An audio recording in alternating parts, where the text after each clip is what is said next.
ஒருவரை பற்றி நல்ல செய்தி ஒருத்தர் சொல்லி கேட்டு பாருங்க. நம்ம சமூகத்திலே, முஸ்லிம் சமூகத்திலே அன்பை பரப்ப வேண்டும். லா ததுகுலுல் ஜன்னத ஹத்தா துமினு வலா துமினு ஹத்தா தஹாபு அவலா அதுல்லுக்கும் அலா ஷைஇன் ஃபஇதா ஃபஅல்துஹு தஹாபத்தும் அஃஷுஸ் ஸலாம் பைனக்கும் என்ற சமூகம் அல்லவா இது? எப்படிப்பட்ட சமூகம்? நீங்கள் சொர்க்கம் நுழைய முடியாது ஈமான் கொள்ளாதவரை, நீங்கள் ஈமானே கொள்ள முடியாது ஒருவரை ஒருவர் நேசிக்காதவரை. வேஷம் போட்டு சுட்டுது இந்த உலகம், கண்ணால் பார்க்கிறோம். இன்னொரு முஸ்லிம் அழித்து விட வேண்டும் என்று ஒருவன் நினைக்கிறான். அது அவதூறாக இருந்தாலும் வாய்ப்பு கிடைத்தால் அள்ளி வீச வேண்டும் என்று ஒருவன் நினைக்கிறான்.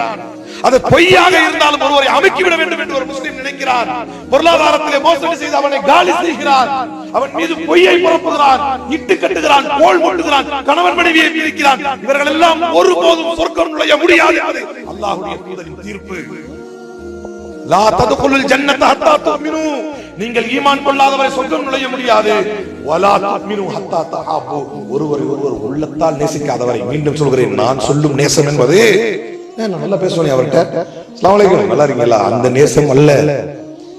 உங்கள் உள்ளத்தில் வரும் நேசத்தை யார் அறிகிறார்? வல்ல ரப்புல் ஆலமீன் அறிகிறார்.